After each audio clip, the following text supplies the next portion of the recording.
আসসালামু আলাইকুম রহমতুল্লাহ। সম্মানিত প্রিয় দর্শক, আজকে গুরুত্বপূর্ণ একটি স্বপ্নের ব্যাখ্যা নিয়ে হাজির হয়েছি।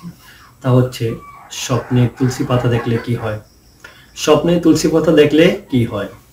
স্বপ্নে যদি কোনো ব্যক্তি তুলসী পাতার গাছ রোপণ করতে দেখেন, তাহলে ইহা খুব ভালো একটি লক্ষণ। মুসলমানদের জন্য পুত্র সন্তান লাভের লক্ষণ, আর হিন্দুদের জন্য কন্যা সন্তান লাভের লক্ষণ। স্বপ্নে যদি কোনো ব্যক্তি তুলসী পাতা কিনতে দেখে, তাহলে ইহা দ্বারা কি বোঝায়? স্বপ্নে তুলসী পাতা কিনতে দেখলে বা ক্রয় করতে দেখলে ইহা দ্বারা বোঝাচ্ছে যে স্বপ্নদ্রষ্টা ব্যক্তি সফরে যাওয়ার জন্য, মানে বেড়াইতে যাওয়ার জন্য প্রস্তুতি নেওয়ার লক্ষণ বোঝাচ্ছে। স্বপ্নে তুলসী পাতা গাছ থেকে ছিঁড়তে দেখলে কি হয়? ইহার দ্বারা মুসলমান এবং হিন্দুদের জন্য, সকলের জন্য সুখ শান্তি, পরিবারের সুখ শান্তি বয়ে আনার লক্ষণ বুঝিত হইবে।